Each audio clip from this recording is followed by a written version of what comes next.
ኢትዮጵያ በምስራቅ አፍሪካ ፈጣን የኢኮኖሚ እድገት ከሚያስመዘግቡ አገራት ተርታ ብትሰለፍም በዜጎች የዕለት ተዕለት ኑሮ ላይ የሚታየው እጅግ የከፋ ድህነት ግን በአሳሳቢ ሁኔታ እየጨመረ መሆኑን አዲስ ሪፖርት አመላክትም። የተባበሩት መንግስታት የኢኮኖሚና ማህበራዊ ጉዳዮች መምሪያ ባወጣው ትንበያ መሰረት ኢትዮጵያ በ2026 የ6.3 በመቶ የኢኮኖሚ እድገት ታስመዘግባለች። ይህ ግምት ቀጠናውን ካለው የ5.8 በመቶ አማካይ እድገት በላይ ቢሆንም የእድገቱ ፍሬ ግን ወደ ታችኛው የህብረተሰብ ክፍል ይድርስ አለመሆኑን ሪፖርቱ አብራርቷል።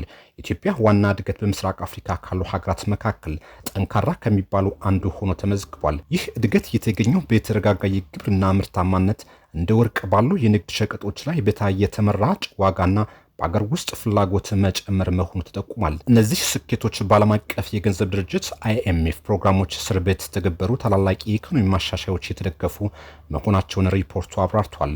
ይህ ሁሉ ስኬት ቢመዘገብም ሪፖርቱ በኢትዮጵያ እጅግ የከፋ ድህነት እየጨመረ መምጣቱን በማሰብ ጥብቅ ማስጠንቀቂያም ሰጥቷል። እንደ ሩዋንዳና ቤኒን ያሉ ሀገራት ኢኮኖሚ እድገታቸውን ድህነት ለመቀነስ ሲጠቀሙበት፣ በኢትዮጵያ ግን የእድገቱ ፍሬ ወደ ታችኛው የህብረተሰብ ክፍል በሚፈለገው ልክ አለመድረሱንም ጠቁሟል።